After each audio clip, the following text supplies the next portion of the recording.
디모데전서 6장 17절입니다. 내가 이 세대에서 부한 자들을 명하여 마음을 높이지 말고 정함이 없는 재물에 소망을 두지 말고 오직 우리에게 모든 것을 후히 주사 누리게 하시는 하나님께 두며 선을 행하고 선한 사업을 많이 하고 나누어 주기를 좋아하며 너그러운 자가 되게 하라. 이것이 장래에 자기를 위하여 좋은 터를 쌓아 참된 생명을 취하는 것이니라. 디모데야, 망령되고 헛된 말과 거짓된 지식의 반론을 피하므로 내게 부탁한 것을 지키라. 이것을 따르는 사람들이 있어 믿음에서 벗어났느니라. 은혜가 너희와 함께 있을지어다. 아멘. 디모데전서 6장이 우리에게 주시는 큰 도전이 있습니다. 그것이 뭐냐면 부하려 하는 것과 돈을 사랑하는 것이 일만학의 뿌리가 된다라는 거죠. 계속해서 반복적으로 교회의 지도자격인 디모데에게 바울 사도가 권면하고 있습니다. 이 세대에서 부한 자들에게 명령하라고 하죠. 권고하라고도 하지 않고 명령하라고 합니다. 부한 자들, 이미 물질을 많이 가지고 있는 자들에게 무엇을 명령하라고 하냐면 마음을 높이지 말고 이제 물질이 다른 사람보다 많고 부자가 되게 되면 자연스럽게 마음이 높아지죠. 그렇게 마음이 높아지는 것을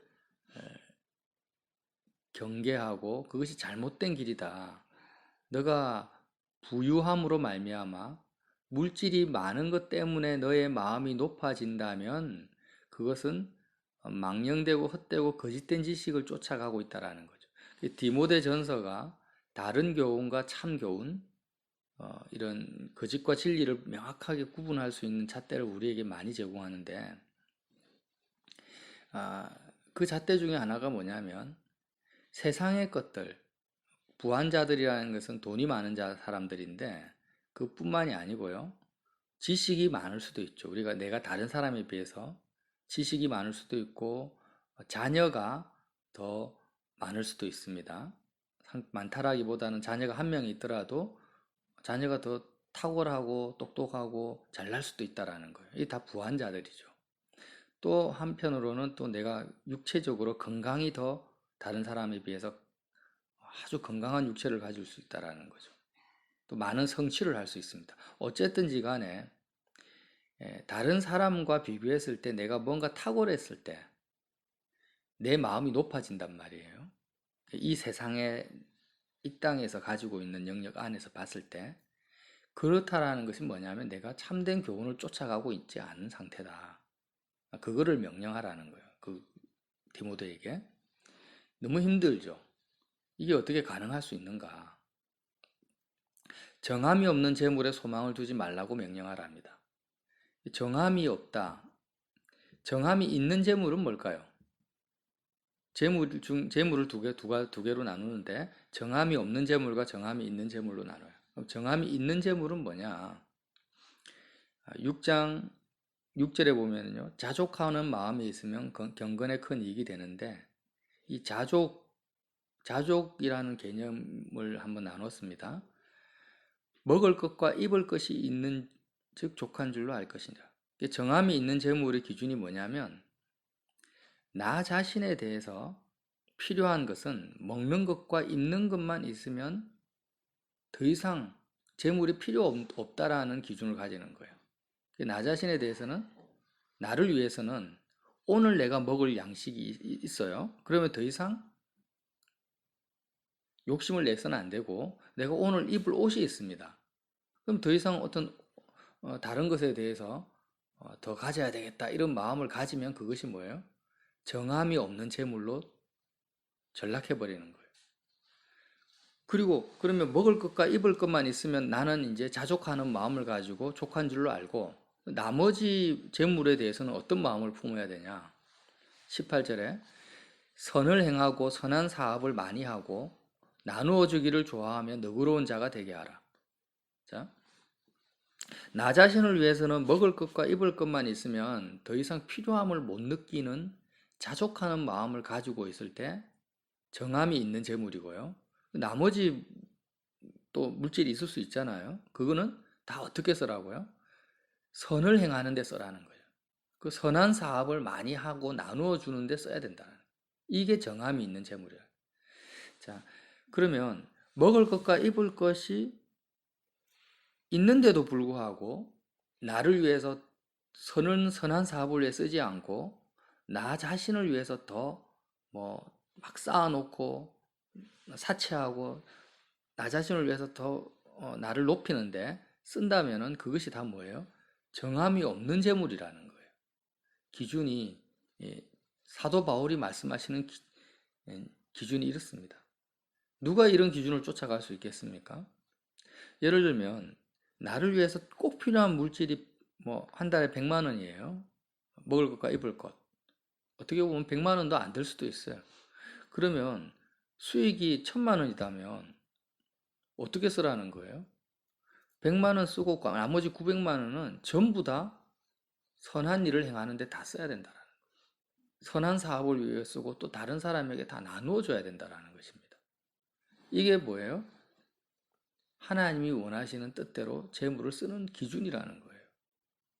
자, 17절 보면 오직 우리에게 모든 것을 후히 주사 누리게 하시는 하나님께 두라는 겁니다.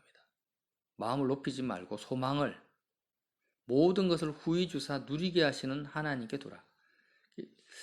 성경에서 말씀하시는 누림의 원리가 있습니다. 누림의 원리. 이 내용을 아는 것이 참 중요하다고 생각합니다. 바울 입장에서는요, 하나님이 자신에게 어떻게 하고 있다라는 거예요. 모든 것을 후히 주고 있다. 풍성하게 차고 넘치게 하나님이 자신에게 모든 걸 주시는 하나님으로 바울이 체험하며 살고 있다라는. 또한 주실 뿐만 아니라 하나님이 주신 것을 너무나 풍족하게 누리게 하시는 하나님을 간증하고 있다라는 거예요. 오직 우리에게 모든 것을 후히 주사. 바울은 실제로는 되게 가난한 사람이에요. 감옥에 갇히고 정말 지팡이 하나 들고 텐트 만들면서 그렇게 선교했던 사람인데 사람들이 보기에 바울은 정말 가난뱅이고 거지같이 보이는데 바울 자신이 자기 자신을 볼 때는 어떤 느낌이냐면 아무것도 부족한 것이 없는 거예요. 모든 것에 있어서 하나님이 후히 채워주시는 것을 경험하고 살았다라는 거예요. 뿐만 아니라 누리게 하신다. 자, 재벌들을 한번 보세요. 정말 상상도 할 수 없는 그런 물질을 가지고 있습니다. 그런데 놀라운 것은 그 물질을 실제로는 누리지를 못해요. 자족하는 마음이 없습니다. 그래서 그렇게 엄청난 재산을 가지고 있지만 더 많이 가지려고 탈세를 저지르고 불법을 행하는 사건들을 우리가 많이 경험하지 않습니까? 그래서 재벌들의 입장에서는 그렇게 많은 걸 가지고 있어도 실제로는 어떻습니까? 사람들은 와, 부럽다. 어떻게 저렇게 부자가 될 수 있지? 이렇게 하지만 정작 본인은 어떻냐면 모든 것을 후히 주사. 그러니까 정말 나에게 만족하다. 정말 더 이상 아무것도 필요가 없어. 나는 너무나 풍족해. 이런 느낌이나 마음은 전혀 들지 않는다라는 거죠. 또한 그렇게 많은 재물을 가지고 있지만 누려지지가 않는다라는 거예요. 기쁨으로, 감사함으로, 즐거움으로 누려지지가 않는 거예요. 누려진다라는 이 의미도 두 가지로 말할 수 있어요. 우리가 갑자기 수익이 많이 늘어서 뭐 수억이 들어와 가지고 그거로 뭐 고급 차도 살 수 있고 많은 뭐 고급 레스토랑 가서 뭐 해외 여행도 하고 즐길 수 있잖아요. 우리가 누린다 이렇게 하는데 성경에서 말하는 이 누림이라는 것은 뭐냐면 그렇게 내가 내 마음대로 내 뜻대로 물질을 막 써서 내가 누리는 이 누림을 말하는 것이 아닙니다. 모든 것이 하나님의 은혜로 느껴지는 누림을 말하는 거예요. 모든 것이 감사함으로 드려지는 누림이죠.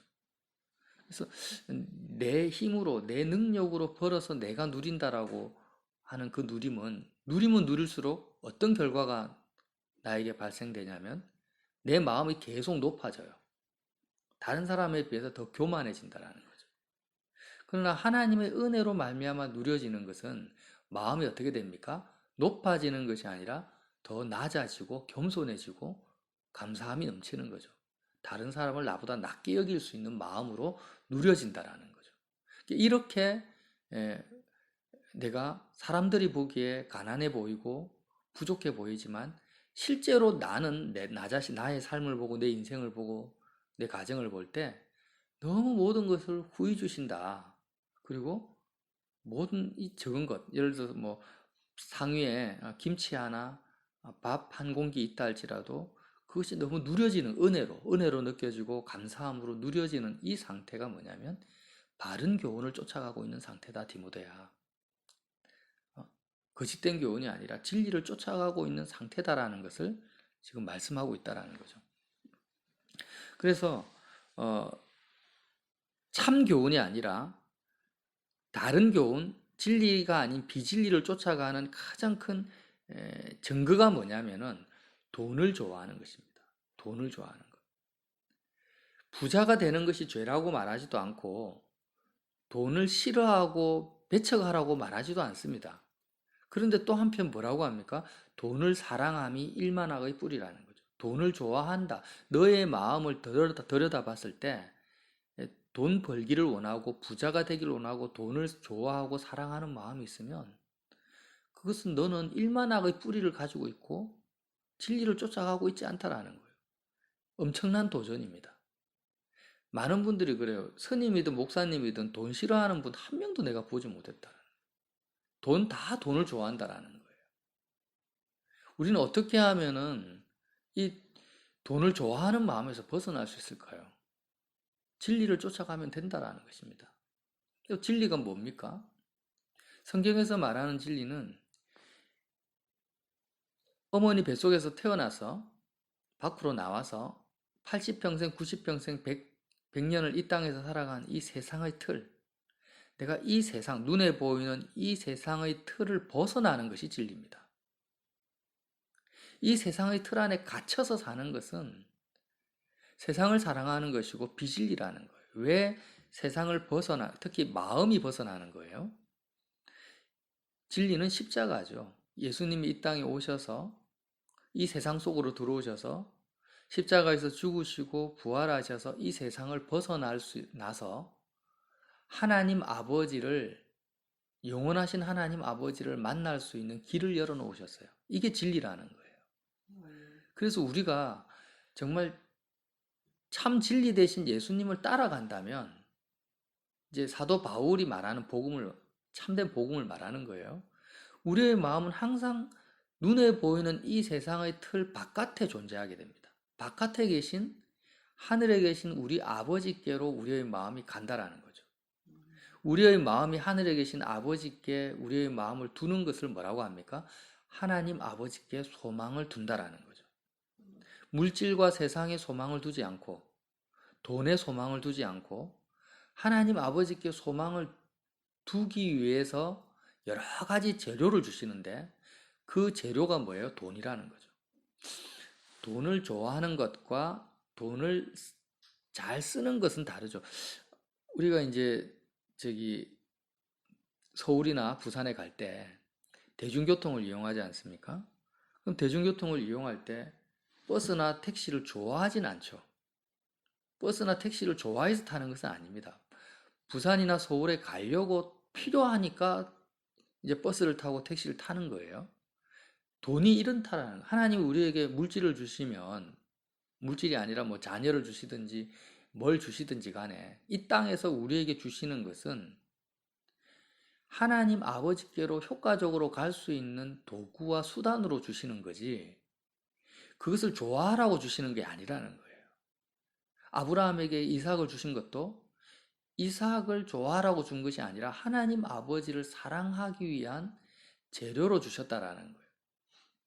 그러면 이렇게 우리의 마음이 십자가를 통해서 오늘 말씀에는 또 뭐라고 표현하냐면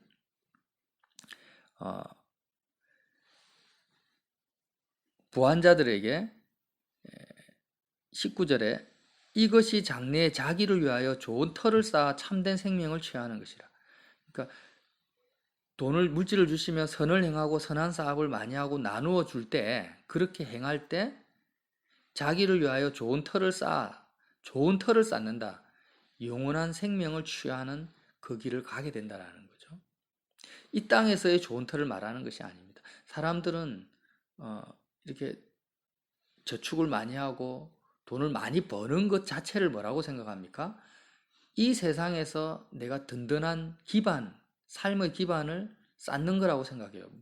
돈을 많이 모으는 것 자체를 터를 쌓는 거라고 생각한다라는 거죠. 그러나 바울은 돈을 모으는 것이 아니라 돈을 선한 사업에 쓰고 나누어 주는 것을 뭐라고 합니까? 좋은 터를 쌓는 거라고 지금 표현하고 있다는 거예요. 완전히 다르죠. 왜 그렇습니까? 바울이 생각하는 그 진리는 눈에 보이는 이 세계에 갇혀 있는 것은 진리가 아닌 거예요.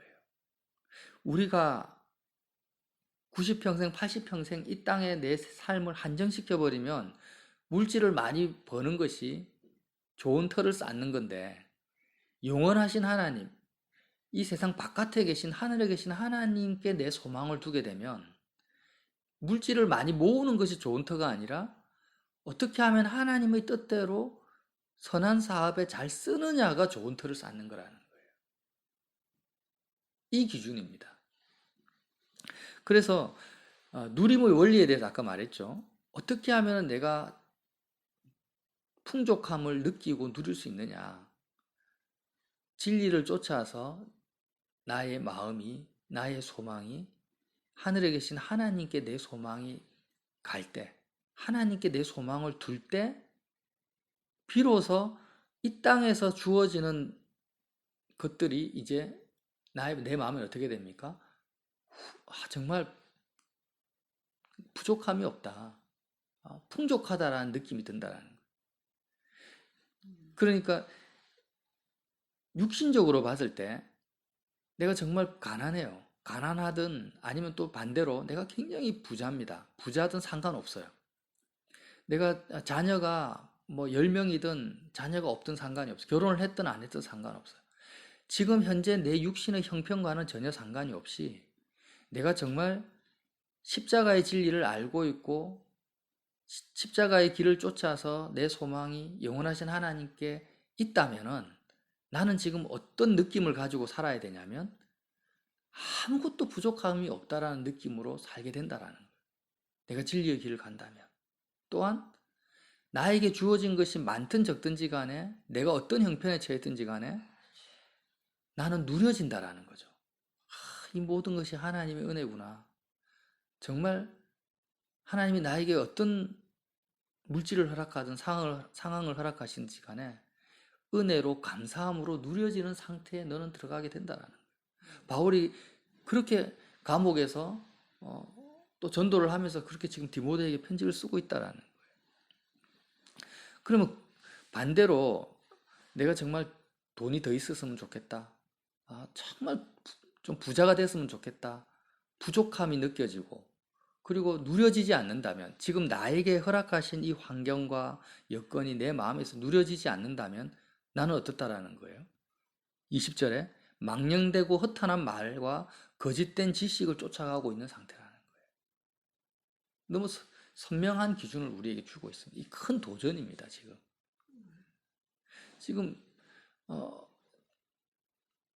극단적인 상황으로 내가 지금 불치병에 걸려가지고 오늘 내일 시한부 인생을 산다 할지라도 너가 바른 교훈을 쫓아가고 있고 진리를 따라가고 있다면 어떻다라는 거예요? 모든 것이 충만하고 감사하고 자족하는 마음에 은혜 가운데 누리는 삶을 살 수 있을 것이고 반대로 재벌과 같이 세상의 모든 것을 다 가지고 있는 황제라 할지라도 진리를 쫓아가지 않는 자는 자족하는 마음이 생기지 않고 항상 부족한 가운데서 아무것도 누려지지 않는 상태로 살아가게 된다. 지금 그 도전을 우리에게 하시는 거예요. 그래서 오늘 우리 마음속에 참된 기쁨과 만족을 하려면 뭔가를 더 가지려고 발부둥칠 것이 아니고 우리가 주님을 따라서 빨리 우리의 마음이 세상 밖으로 나가야 됩니다. 오직 나의 소망은 이 세상에 자녀나 물질이나 직장이나 사업에 두지 말고 내 마음의 소망이 어디에 있으면 된다고요? 하늘에 계신 하나님께 내 마음의 소망이 오로지 거기에만 있다면 이 땅에서 드디어 이제 어떤 마음이 듭니까? 충만함과 자족함과 누려짐이 시작되어진다는 거예요. 이 비밀입니다. 소망이 땅에 있으면 하나도 누려지지 않아요. 우리의 마음이, 우리의 소망이 이 세상에 있으면 하나님이 많이 주셔도 누려지지 않고 적으면 적은 대로 더 부족함 속에 살아갈 것이지만 아무리 열악한 상황이라 할지라도 정말 진리를 쫓아 십자가를 쫓아서 유월절과 무교절을 통과해서 소망을 하나님께 두게 되면 어떤 상황에 처한다 할지라도 모든 것이 충만하고 누려지는 삶이 시작되어진다. 디모데야, 이것을 가르쳐라. 이것을 부한자들에게 가르쳐라. 이것을 명령하라는 것입니다. 그래서 저와 여러분이 예, 참 이게 가능할까 도대체? 돈을 좋아하지 않을 수 있을까? 좋아하지 않을 수 있습니다. 누가 돈을 좋아하지 않을 수 있는가? 돈을 수단으로만 생각할 수 있는 바리새인들은 돈을 좋아했다고 돈을 좋아한다고 예수님이 탁 꼬집어서 어, 설교를 하셨어요. 바리새인들은 날마다 하루 3번 기도하고 11조 철저히 하고 하나님을 사랑하라고 가르치는 사람인데 돈 좋아하는 데서 벗어나지 못하는 거예요. 왜 그럴까요? 그들은 성경 말씀을 정확하게 가르치는 자였습니다. 왜 그러냐면 그들의 마음이 세상을 벗어날 수가 없는 것입니다. 세상의 그 틀을 벗어나지 못합니다. 세상의 틀 안에서 하나님 사랑해라 하고 그 틀 안에서 기도하고 신앙생활 했던 것입니다. 그러나 진리를 쫓아가게 되면 그 누구라도 세리와 창기, 삭개오 같은 사람이라 할지라도 참된 진리 대신 예수님을 따라가면 소망을 영원하신 하나님께 두게 됩니다. 그러면 그 즉시로 돈은 하나의 좋아해야 될 대상이 아니라 영원한 생명의 영생을 취하여야 될 하나의 수단으로 바뀌어버린다는 거예요. 그냥 하나의 수단에 지나지 않습니다. 그리고 나의 모든 상황은 감사함과 기쁨과 만족함으로 바뀌어버리는 거예요. 너무나 단순한 진리죠. 원리죠. 우리가 이것을 믿어야 됩니다. 이 진리를 믿고 오늘도 십자가의 그 길을 쫓아서 하나님께 소망을 두시는 믿음 있는 저와 여러분 되시기를 예수님 이름으로 빌어드립니다.